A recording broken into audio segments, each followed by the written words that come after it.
하나님 아버지, 오늘도 우리가 주님의 발치에 앉아 하나님께서 주시는 귀한 생명의 말씀에 귀를 기울입니다. 하나님, 오늘도 우리에게 말씀하여 주시고 깨우쳐 주시고 변화시켜 주시고 또 하나님 말씀을 따라 살 수 있는 새 힘을 주시옵소서. 예수님 이름으로 기도드립니다. 아멘. 지난주에는 특별 새벽기도, 신년 특별 새벽기도회가 있었습니다. 굉장히 많은 성도들이 나오셨습니다.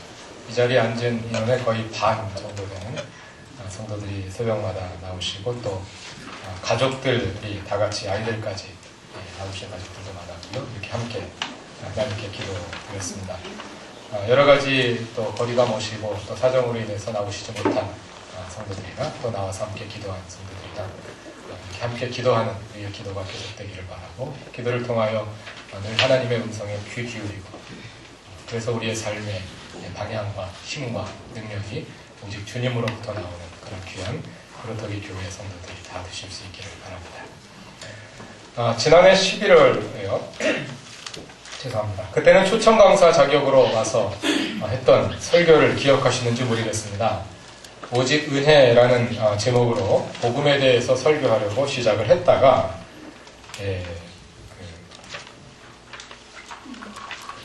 앞부분만 하고 계획했던 데까지 다 못하고 마치면서 다음에 계속하겠다고 그렇게 예고를 했었습니다.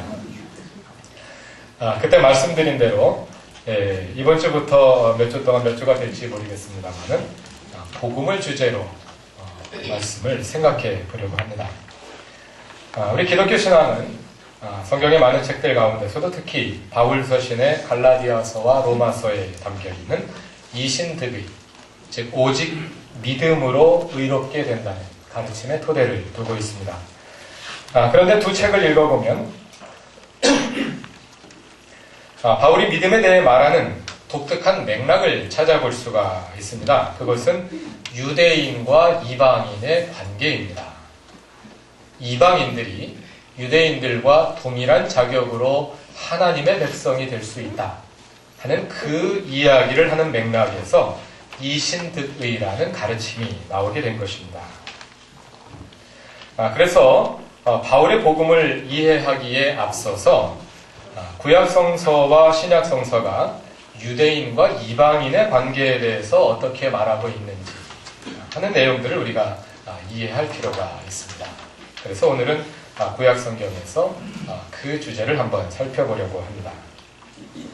신구약성경을 읽어보면 같은 하나님을 믿는 이스라엘 사람들과 그리스도인들 사이에서도 하나님과 구원을 바라보는 다양한 시각들이 존재했던 것을 알 수 있습니다.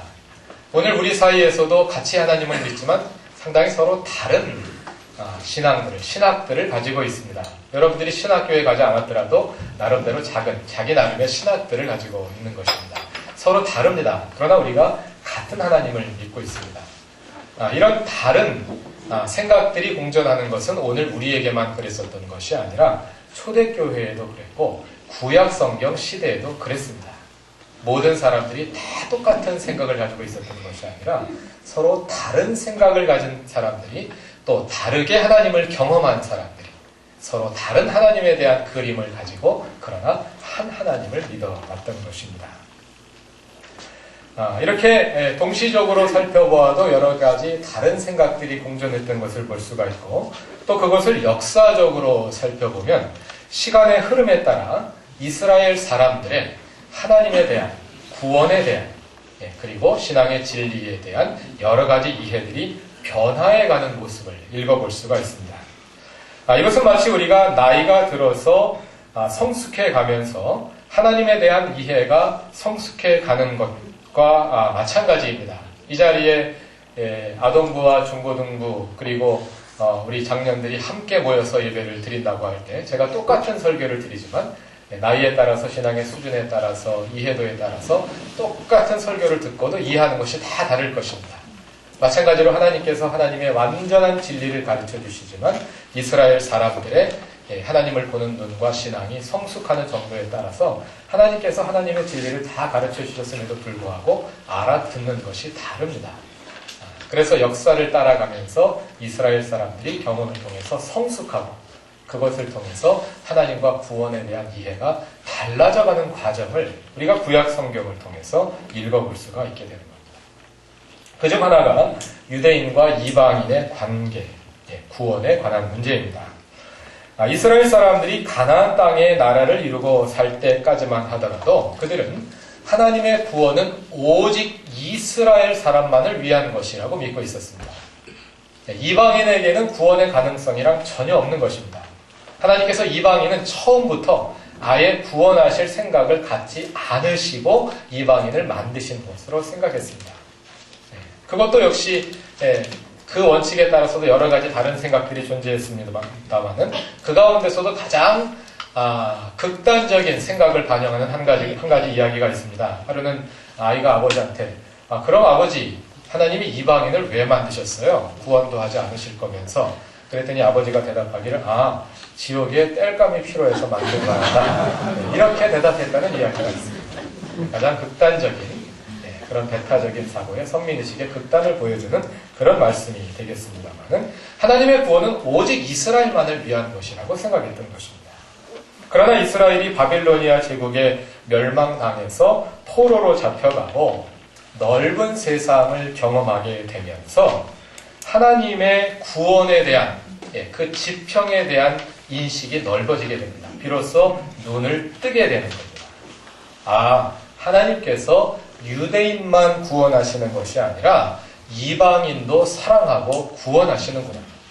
그리고 심지어는 하나님의 구원의 역사를 위해서 이방인들도 사용하시는구나 하는 것을 깨닫게 되는 것입니다.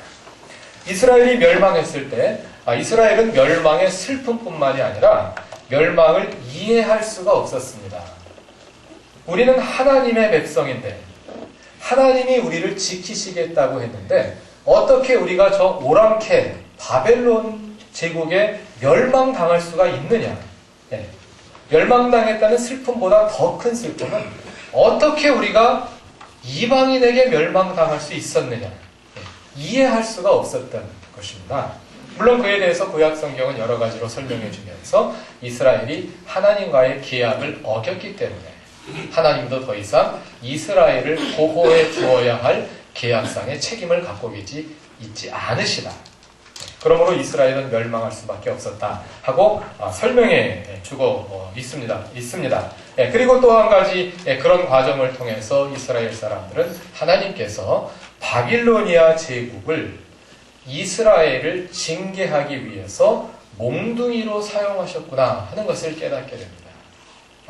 하나님은 이방인도 사용하시는구나 하는 것을 깨닫게 되는 것입니다.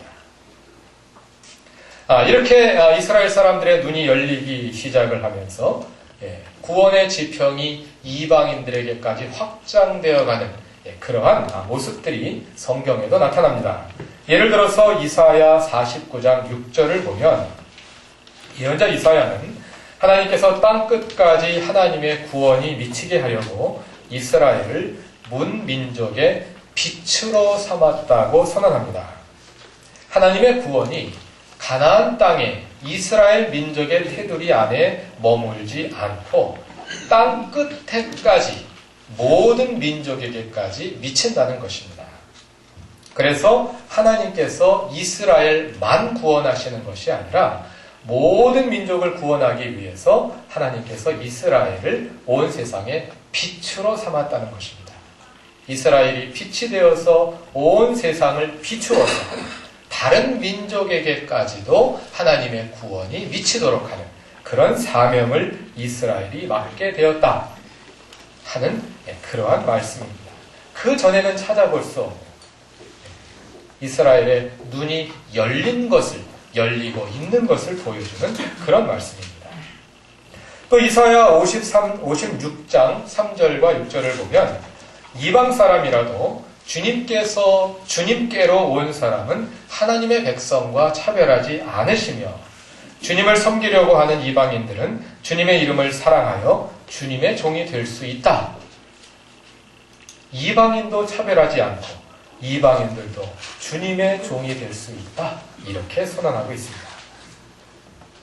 이렇게 하나님의 구원의 지평이 확대되어 가고 있었습니다만, 그러나 이렇게 하나님의 구원의 범위가 넓어져 가는 것을 모든 이스라엘 사람들이 다 이해하고 받아들이는 것은 아니었습니다. 많은 신앙의 성각자들이 눈을 뜨고 하나님의 그러한 보편적인 구원을 깨닫고 또 예언적으로 선포했지만, 그러나 오히려 더 많은 사람들은 여전히 과거의 패러다임에 묶여서 하나님을 오직 이스라엘만을 위한 분으로 고집했던 것 같습니다. 그래서 이스라엘이 포로에서 돌아온 이후부터는 같은 이스라엘 사람들 가운데서도 하나님은 이방인도 구원하신다 하고 생각하는 사람들이 있었는가 하면은 아니다. 하나님은 오직 이스라엘만 구원하지 어떻게 이방인을 구원하셔? 이해할 수 없었던 사람들도 사실은 그런 사람들이 더 많았던 것 같습니다. 오늘 우리가 함께 읽었던 요나서의 예언자 요나는 그러한 유대인들을 상징적으로 대표하는 인물입니다. 다 같이 요나서 1장 1절부터 3절을 찾아서 읽어보겠습니다.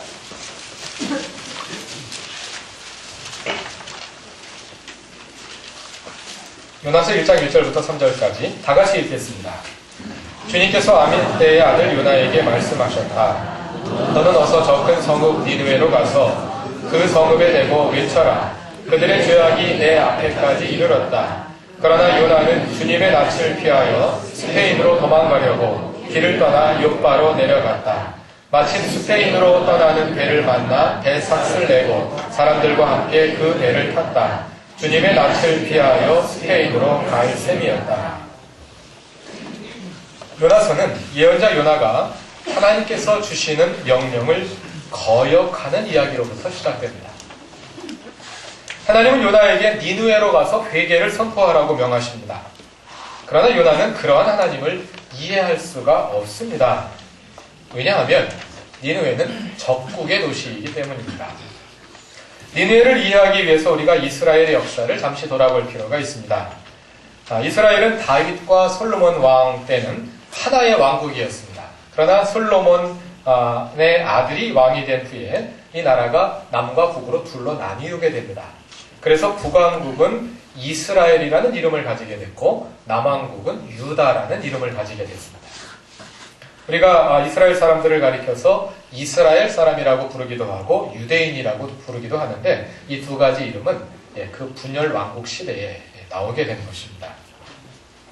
이렇게 남과 북의 두 왕국으로 존재해 오다가 먼저 북왕국 이스라엘이 기원전 722년에 아시리아 제국, 정확히 말하자면 신아시리아 제국에 의해서 멸망당하고 이어서 남왕국 유다가 기원전 587년에 신바빌로니아 제국에 의해서 멸망당합니다. 북왕국 이스라엘을 멸망시킨 아시리아 제국의 수도가 몇 번 바뀌었는데 그중 마지막 수도였던 도시가 바로 니느웨입니다. 니느웨는 북왕국을 멸망시킨 아시리아 제국의 마지막 수도입니다. 그러니까 니느웨는 이스라엘을 멸망시킨 원수의 나라입니다. 그런데 하나님께서 그 니느웨에 가서 회개를 선포하라는 것입니다. 요나는 그 말씀을 이해할 수가 없습니다. 니느웨 사람들이 죄를 많이 지었으면 그냥 불을 내려서 다 태워 죽이시면 되지. 왜 가서 회개하라고 외치라고 하시는 건가? 내가 가서 회개하라고 외쳤다가 혹시 그들이 진짜 회개해가지고 하나님이 니느웨를 멸하시려는 계획을 취소하기라도 하시면 어떡하란 말인가? 지금 말씀하시는 저분이 하나님 맞나? 아마 이것이 요나의 생각이었을 것입니다. 하나님은 그런 하나님이 아니시거든요. 요나가 알고 있기로.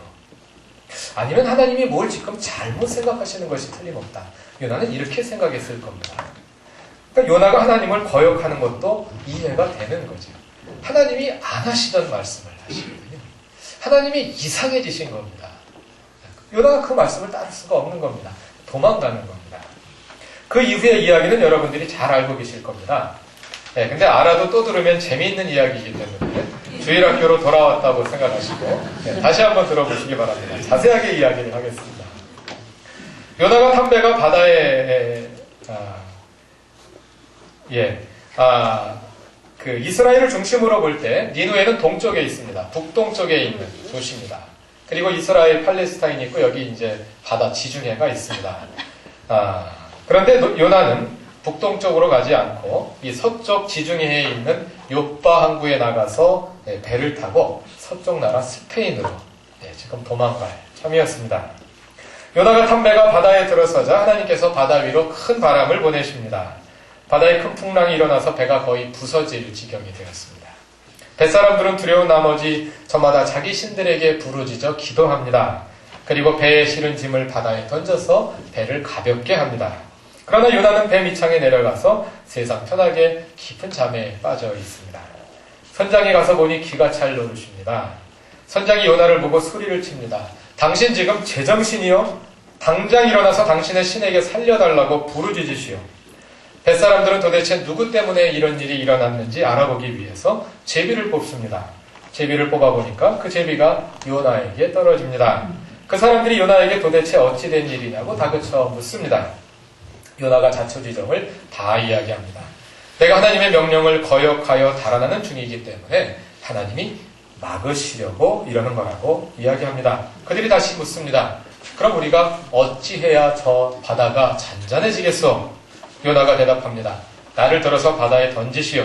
그러면 바다가 잔잔해질 것이요. 요나는 지금 살고 싶은 생각이 없습니다. 그들은 차마 그러지 못하고 어찌든 살아보려고 육지를 향해 노를 젓습니다. 그러나 아무 소용없고 파도가 더 거세질 뿐입니다. 그들은 할 수 없이 요나를 바다에 던집니다. 그랬더니 폭풍 일던 바다가 순식간에 잔잔해집니다. 그 순간 하나님은 큰 물고기 한 마리를 준비해 두셨다가 요나를 덥석 삼키게 하십니다.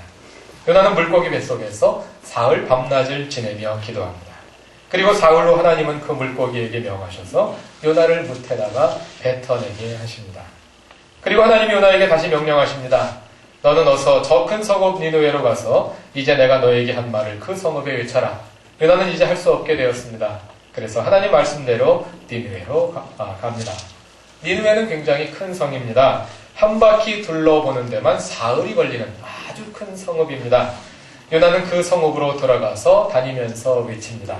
40일만 지나면 니느웨가 무너진다. 그렇게 겨우 하루를 돌았을 뿐입니다. 그런데 니느웨 사람들은 하나님의 말씀을 듣고 금식을 선포하고 그들 가운데 가장 높은 사람으로부터 가장 낮은 사람에 이르기까지 모두 굵은 베옷을 입고 회개합니다. 이 일이 왕에게 전해집니다. 왕이 온 성에 칙령을 내려서 모든 사람과 짐승이 다 회개할 것을 선포합니다. 실제로 모든 사람들이 그렇게 회개합니다. 하나님께서는 그들이 뉘우치는 것을 보시고 뜻을 돌이켜서 니느웨에 내리려던 재앙을 거두어 들이십니다. 요나는 이 일이 매우 못마땅합니다. 하나님, 내가 이러실 줄 알았습니다. 그래서 내가 스페인으로 도망가려고 했던 겁니다. 주님, 나 이거 이대로 못 봅니다. 차라리 내 목숨을 거두어 가십시오. 이렇게 사느니 차라리 죽는 게 낫습니다. 차라리 죽는 게 나아요. 이 말이 여기서 나온 겁니다. 그리고 나서 요나는 니느웨에서 빠져나와 동쪽으로 가서 초막을 짓고 그늘 아래 앉아 그 성이 어떻게 되나 보고 있습니다. 그래도 하나님이 저 원수들을 그대로 두시지는 않겠지 하고 어떻게 되나 하면서 두고 보고 있습니다. 하나님이 그런 요나를 위해서 박넝쿨 하나를 자라게 하십니다. 박넝쿨이 자라올라 초막을 덮으니 요나의 머리 위에 그늘이 져서 시원합니다. 요나는 너무 기분이 좋았습니다. 그런데 하나님은 그 다음 날 동틀 무렵에 벌레 한 마리를 보내셔서 박넝쿨을 쓸어버리게 하십니다. 해가 뜨자 하나님은 찌는 듯이 뜨거운 동풍을 보내셔서 박넝쿨은 말라버리고 뜨거운 햇빛이 요나의 머리 위에 장렬합니다. 요나는 완전히 정신이 나갔습니다. 요나는 다시 하나님께 따지고 듭니다. 이렇게 사느니 차라리 죽는 게 나아요. 제가 의역해서 한 것이 아니라 성경책에 그렇게 되어 있습니다. 이렇게 사느니 차라리 죽는 게 낫습니다. 요나의 항변입니다. 하나님이 말씀하십니다. 박넝쿨이 죽었다고 내가 이렇게 화를 내는 것이 옳으냐? 요나가 또 대답합니다. 옳다 뿐입니까? 저는 화가 나서 죽겠습니다. 사실은 이것이 이스라엘의 마음입니다. 이스라엘 백성이 하나님의 백성이 되기 위해서 얼마나 고생을 많이 했습니까? 애굽에서 430년 동안 종살이 하다가 우여곡절을 통해 해방되어 나와서 광야에서 또 40년 동안 죽을 고생을 해가지고 가나안 땅에 입성하고 또 가나안 땅에서 이스라엘 백성들이 신앙을 지키며 사는 것이 그렇게 순탄한 과정이 아니었지 않습니까? 그 가나안의 신앙인 바알 신앙과 싸웠어야 하고 또 이 수많은 이방 나라들이 있음에도 불구하고 그 이방 나라들을 따라가지 않고 그저 하나님의 계약을 맺은 백성이라고 하나님 말씀대로 하나님 백성답게 하나님 믿는 사람처럼 살려고 얼마나 노력을 많이 했습니까? 그런데 이 이스라엘을 몰라보시고 이방인까지 똑같이 구원하신다니 있을 수가 없는 일인 겁니다. 받아들일 수가 없는 겁니다. 그러한 이스라엘의 마음을 요나가 상징적으로 대변하고 있는 것입니다. 그런 요나를 향해서 말씀하신 하나님의 말씀이 바로 오늘의 본문입니다. 요나서 맨 마지막에 나오는 말씀입니다. 내가 수고하지도 않았고 내가 키운 것도 아니며 그저 하룻밤 사이에 자라났다가 하룻밤 사이에 죽어버린 이 식물을 내가 그처럼 아까워하는데 하물며 좌우를 가릴 줄 모르는 사람들이 12만 명도 더 되고 짐승들도 수없이 많은 이 큰 성읍 니느웨를 어찌 내가 아끼지 않겠느냐. 내가 니느웨를 아끼는 것이 당연하지 아니하냐. 요나는 당연하지 않다고 생각하는 겁니다. 그래서 요나서에 보면 요나가 이 말을 듣고 마음을 바꿨다는 이야기가 없습니다. 그냥 하나님의 말씀으로 끝나는 겁니다. 그런 점에서 볼 때 이 이야기의 주인공은 요나가 아니라 하나님이십니다.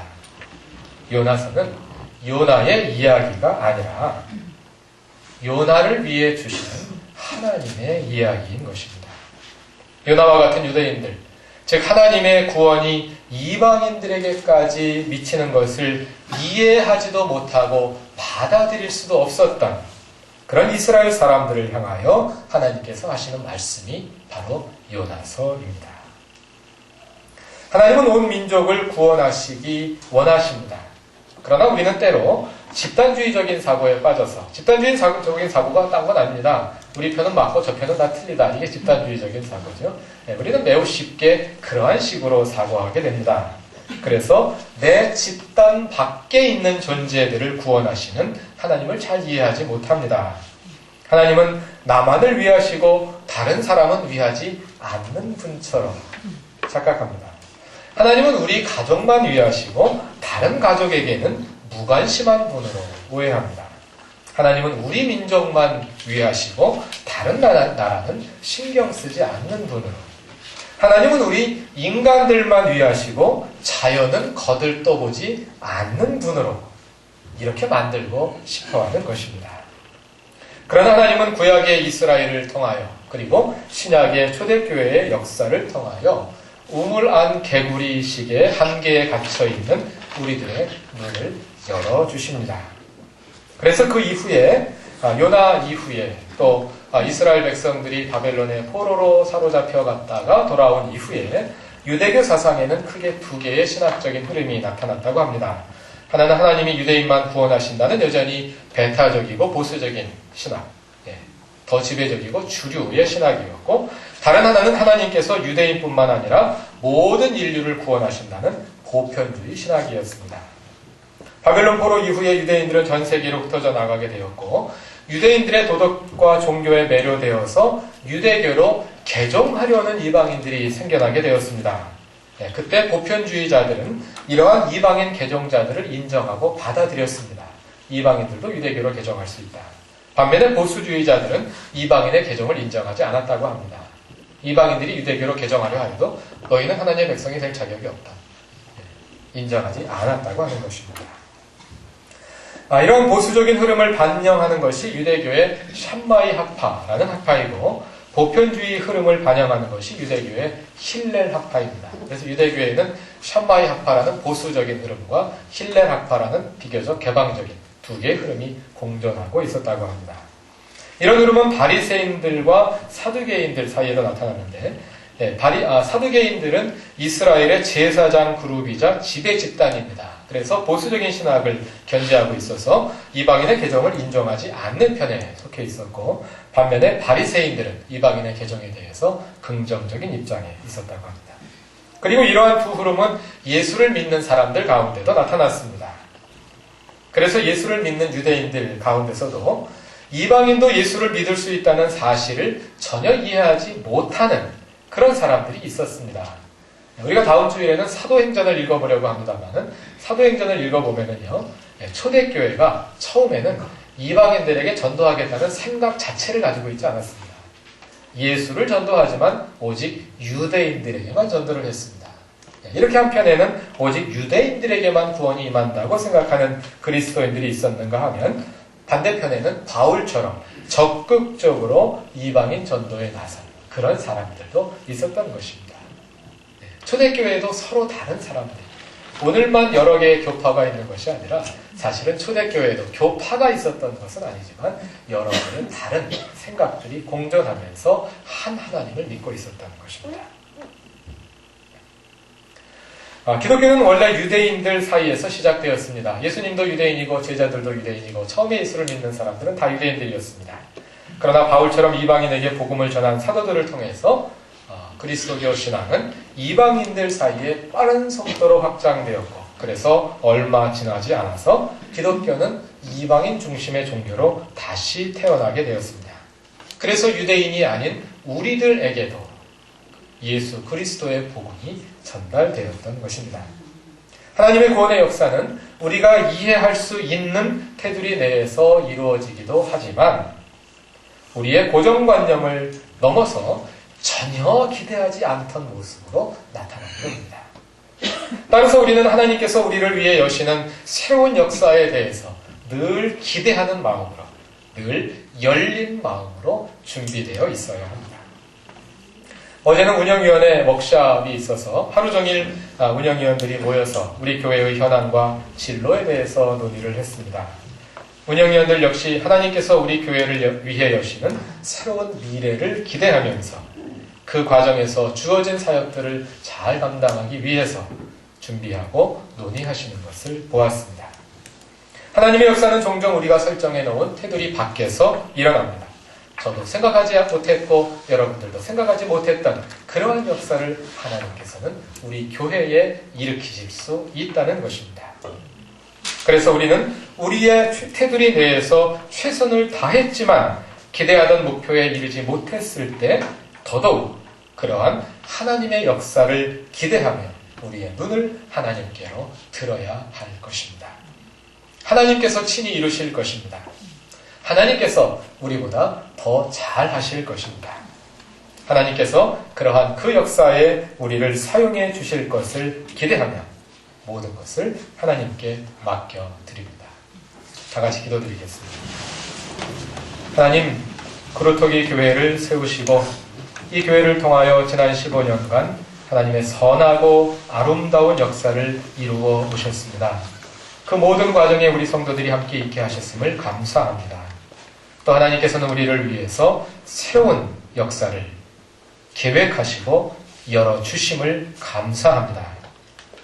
인간의 지혜가 도달할 수 없는 하나님의 지혜, 인간의 능력이 도달할 수 없는 하나님의 능력으로, 또 인간의 사랑이 따라갈 수 없는 하나님의 사랑으로 하나님께서 열어주시고 또 우리가 순종하여 그 길을 따라갈 수 있도록 인도하여 주옵소서. 예수님 이름으로 기도드립니다. 아멘.